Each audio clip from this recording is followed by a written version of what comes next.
Arkadaşlar hepinize merhaba. Fragman ve Analiz TV'ye hoş geldiniz. Bugün ortalığı yakıp geçen Aşk 101 dizisi hakkında nacizane eleştiriler yapacağız. Hadi hazırsanız başlayalım. Öncelikle dizi hakkında biraz bilgi verelim.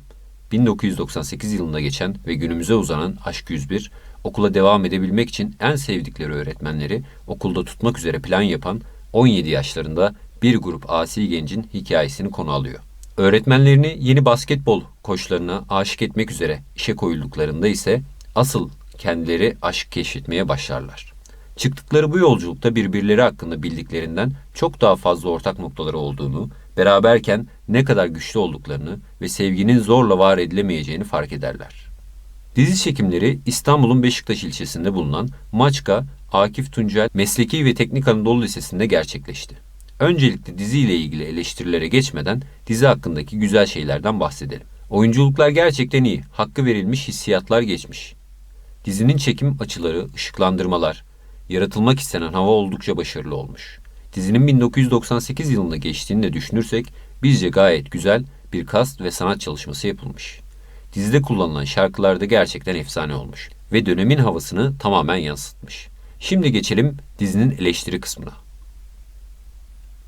Dizinin ana konusu müdürün artık yıldığı, bıktığı bu asi tayfayı okuldan atmak istemesi, ancak bu tayfanın atılabilmesi için disiplin kurulundaki öğretmenlerin oy çokluğunun sağlanması, fakat naif, saf bir öğretmen olan Burcu Hoca'nın bu arkadaşları koruması ve gönderilmelerine mani olması, bunun üzerine bu hocanın İstanbul'dan Trabzon'a tayini çıkması ve bu arkadaşların tutuşması üzerine olaylar başlıyor.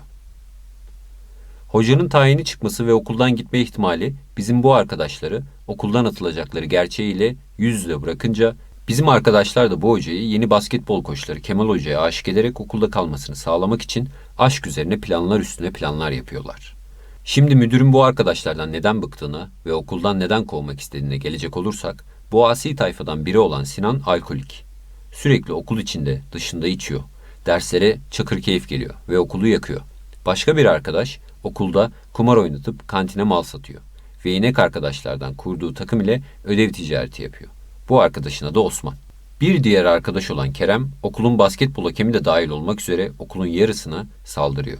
Kavga çıkartıyor. Ama öyle böyle bir saldırmak değil. Arkadaşının kafasında amfi parçalıyor gibi örnekleri olan ve bu örneklerin çoğaltılabileceği bir saldırı. Gruptaki güzel sayılan kız arkadaşlarımız da sınıfta kimseler yokken aralarında en az 15 yaş olan öğretmeniyle öpüşüyor ve müdüre yakalanıyor. Adı da Eda. Ha bir de hepsi birlikte okulun laboratuvarında kavga edip ortalığı yıkıp ciddi zararlar veriyorlar.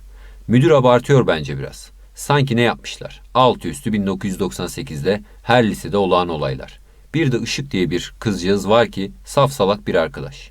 O da bu grubun üyesi. Şimdi tüm bu olaylardan sonra bizim naif saf hocamızın da katkılarıyla bu arkadaşlar okulda okumaya devam ediyorlar.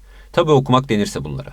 Ve bu arkadaşlara verilen ceza, bırakın okuldan atılmayı, karakolluk olacakları olaylar varken sadece okul önünde bir özür dileme ve öğretmenlerin bu naif ceza karşısında aldıkları cevap nedir? Bir küfür.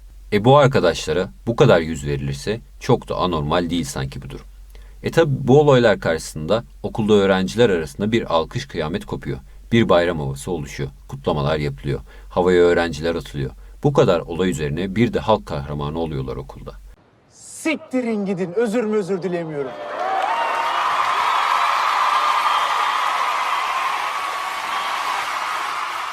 Şimdi bu kadar eleştiri yaptık. Evet, ama bu karakterleri de biraz yakından incelemek lazım. Hepsini değil tabii. Çünkü hepsi orijinal, kendine has karakterler değil. Mesela Osman. Ödev ticareti yapıyor. Para kazanacak sürekli bir yol buluyor. Çünkü para hırsı, zengin olma hırsı var bu arkadaşta. Peki acaba neden böyle bir arkadaş? Hemen bakalım. Ailesi zengin bir ailenin yanında çalışan fakir bir aile. Yani zenginliğin tam ortasında ama o zenginliğe de bir o kadar uzak. Ailesi hep başka bir ailenin rahatı ve huzuru için çalışıyor. Haliyle bu arkadaş da bu zenginliğin içinde bu kadar hırslı birine dönüşüyor. Gelelim Sinan'a. Hayattan bezmiş, alkolik ve sürekli kitap okuyor. Biraz uyuşuk gibi görünüyor. Dedesiyle bir yılda yaşıyor. Baktığımızda yılda yaşıyor ve maddi problemleri yok olarak görüyoruz. Ama aile sevgisinden uzak. Ailesi Sinan'ı dedesiyle yaşamayı terk ediyor. Aile sevgisinden uzak olunca da bir takım problemleri oluyor bu arkadaşın. Ve aile yokluğunu alkol ve kitaplarıyla kapamaya çalışıyor. Diğer karakterlere gelirsek pek bir numara yok. Güzellik delisi ve en büyük hedefi zengin koca olan Eda. Kavgacı gencimiz Kerem ve saf kızımız Işık da var. Ha bu arada Işık ders çalışan insan, saf olur halk tezinin bir ürünü. Yani toparlayacak olursak aslında ne kadar eleştirsek de Aşk 101 güzel oyunculuklarıyla izleyip zaman öldürebileceğimiz güzel bir dizi olmuş. Bizce vaktiniz varsa ve izleyecek dizi arıyorsanız kesinlikle izleyin. Sonuçta ciddi bir emeğin ürünü olmuş. Arkadaşlar, videomuzun sonuna geldik. Sizlerden de Aşk 101 yorumlarınızı bekliyoruz. Kanalımıza abone olmayı ve videoyu beğenmeyi unutmayın. Teşekkür eder, iyi günler dileriz.